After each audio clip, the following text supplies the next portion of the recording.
Okay, let's look at some more details about how these paleo proxies actually work. Okay, so one of the key elements of this whole business is to rely on isotopes. There are many, so the isotopes are used for dating things. For example, you must have heard the phrase carbon dating. What does it mean? Basically, any element that has isotopes like lead, uranium, carbon, oxygen, hydrogen, etc., they leave evidences in a very unique way. How does it work? So let's look at radioactive decay of a particular radioactive isotope. So let's say you know the initial composition where the radioactive isotope has a certain concentration along with its stable form of the isotope. So it could be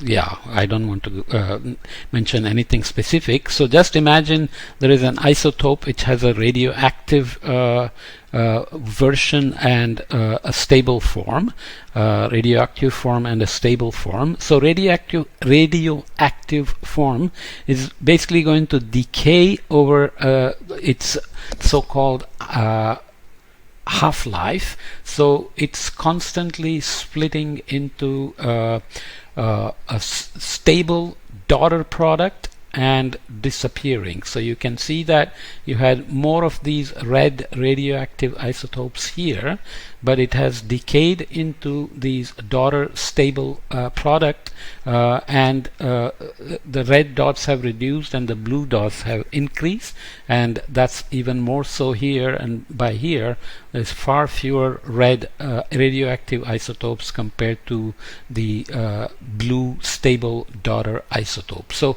time is determined here by measuring the gradual decay of a radioactive parent isotope to a daughter isotope.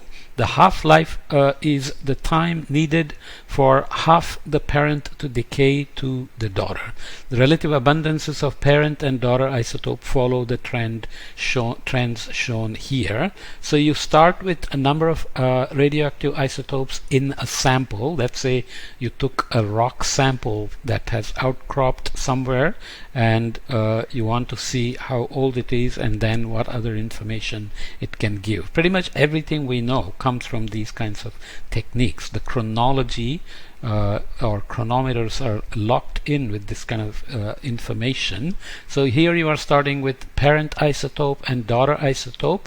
After one half-life, so this is time in half-lives, the parent has dropped to half, which means the daughter isotope has increased to double, so 0 to 12 here, so it's gone for 24 to 12, 0 to 12.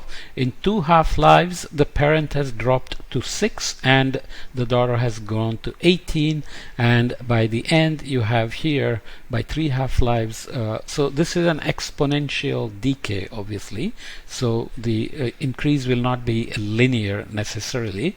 So you have here 20 something and one or two here. Okay, so this is the basic idea. If you know the element, its half-life, its initial concentration, then you can look at the present time and look at the amount of parent isotope, daughter isotope, and see how long this isotope has been decaying. Sometimes things convert from, let's say, uranium, which is a radioactive isotope, to lead, which is stable, but if you can calibrate those, which again there are tremendous technical details involved there, then you can date rocks, you can date water, you can date ice, glaciers, trees, all sorts of ocean bottom waters, and so on. So we'll see a few examples, but even if you are getting a little lost in the details, just remember that there are ways in which we can go back and reconstruct the time at which a change happened and how big a change happened in various climate variables like temperature, precipitation, sea level, etc. Okay, so here is a great example. We have been talking about this period, climate change since the Industrial Revolution, how much it has warmed, how the CO2 has increased, how land use has changed, and so on.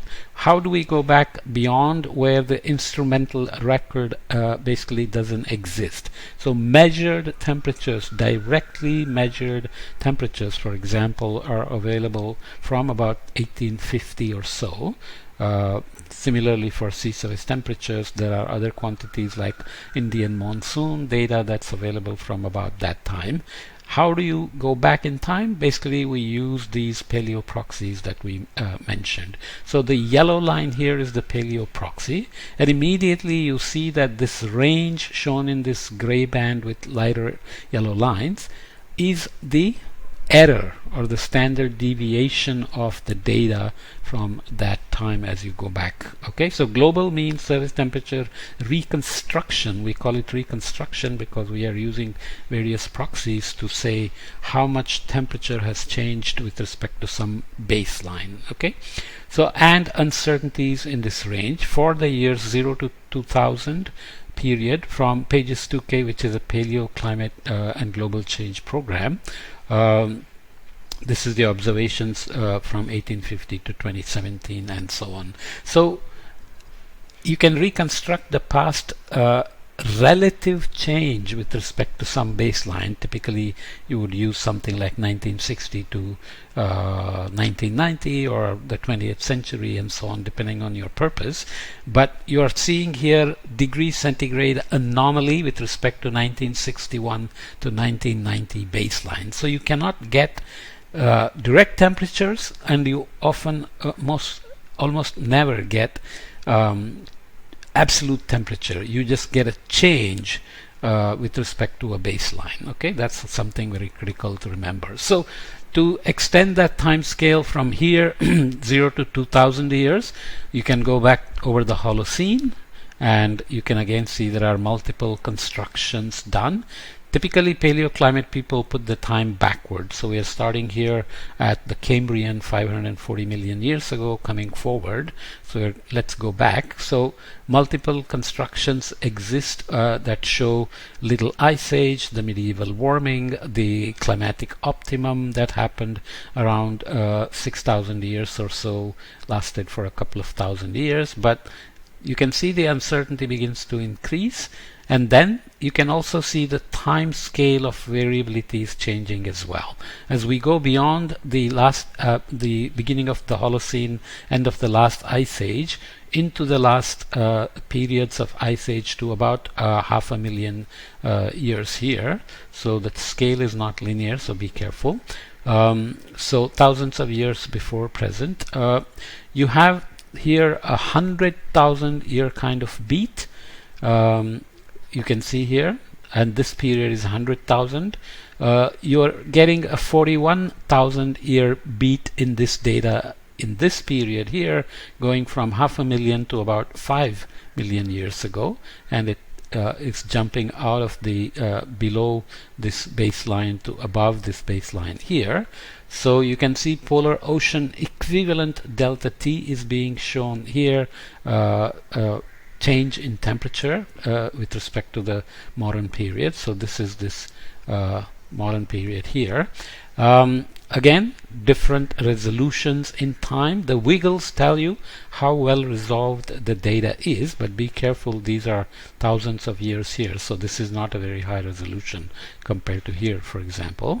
This is the Antarctic glaciation that started around 30 million years ago. Antarctic glaciation was complete. It had started here. There was an Antarctic thawing, so the temperature is going up and down. Equivalent Vostok temperature is here. These are the glacial periods where there was substantial amount of glaciers on land down to lower latitudes than just Greenland and Antarctica. Okay, so there is increasing temperature here. There is some kind of a thermal maximum. There is a Paleocene, Eocene thermal maximum here. There is the Eocene optimum. These are the geologic periods here: Holocene, Pleistocene, Pliocene, Miocene, Oligocene, Eocene, Paleocene. Then you get into Permian, Triassic, Jurassic, Cretaceous, Ordovician, Silurian, Devonian, Carboniferous, and so on and so forth. But you can get amazed by many things. Here it says end of oxygen explosion. As you may already know from geography or geology, there was a massive explosion in the number of species 540 million years ago, which we call the Cambrian explosion. Before that we call the Precambrian period. And during that time, oxygen reached a certain maximum, and the temperatures were very warm, much warmer than the current. The current temperature with respect to the baseline is here. At this time, there were no glaciers on Antarctica, Greenland. There was no Arctic ice, but the entire continental configuration was different as well. Gondwana, Pangaea, you might have heard of those things. Continents have been moving all the time, and they're still moving. Okay, so why are we worried about global warming if the temperature was so much warmer before?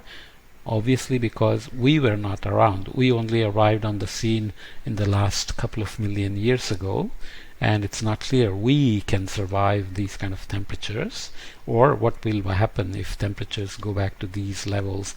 Of course, obviously, if the glaciers melt, sea level is going to rise by hundreds of meters, so that's one thing for sure. And this sharp jump here in the Paleocene, Eocene thermal maximum is used as an example to see, are we warming faster or slower than this big jump, and why this big jump happened in the past. We don't have a very clear answer, but we have enough information now to say that even though this was a big and rapid warming, the warming that's happening now in the 20th century and 21st century is faster than this Paleocene, Eocene thermal maximum that is recorded so well in the past climate. So this is how we get the information. This has gone already a little bit too long, so let me come back and do the other parts in the next podcast. I didn't say what different proxies were used starting now, instrumental period, going back corals, sediments, lake sediments, ocean sediments, rocks, ice cores, and then you go back in time, ocean sediments, tree rings, all kinds of things. When you go back more than 100 million, as we said, a couple of 100 million, ocean sediments are not so useful, so you rely on rocks and geologic features and other evidences that give you information. That's what determines the resolution of the information you get. As you can imagine, the farther back you go, the less likely to have highly resolved records. And we'll keep saying these are global mean anomalies we are looking at. So you have to combine evidences from many places to put together these long time records. And it's not one record. There are multiple pieces that are joined together to make a plot that we saw, which we will see again. Okay? Exciting stuff for sure.